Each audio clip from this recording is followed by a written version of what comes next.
Noi Moderati è presente con le sue liste, con i suoi candidati, ha ridato forza e fiducia a tanti amici moderati che avevano abbandonato la politica o che si sono rimessi in gioco. Amministratori navigati e rappresentanti della società civile nelle liste per le regionali di Noi Moderati. In campo per rafforzare, dicono, l'area centrista del centrodestra.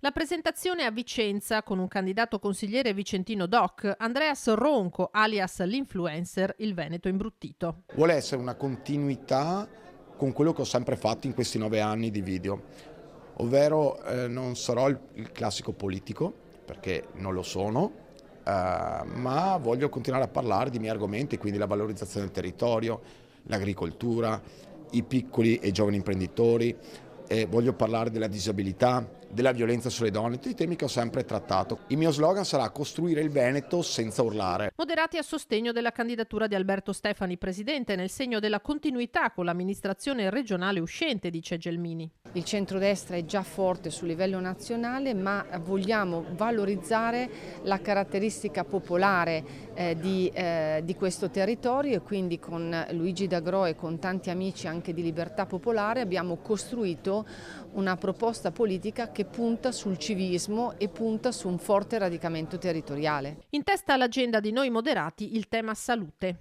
La sanità è fondamentale, abbiamo aumentato a 7 miliardi e mezzo, altro che acqua fresca, a 7 miliardi e mezzo i fondi per la sanità, anche grazie al contributo delle banche. Oggi più che mai si tratta nelle regioni, qui c'è una sanità di eccellenza, in Veneto bisogna migliorare, ridurre le liste d'attesa e utilizzare al meglio queste risorse, ma la sanità insieme ai salari bassi, alle politiche per le famiglie e per la scuola sono una priorità per Noi Moderati, anche qui in Veneto.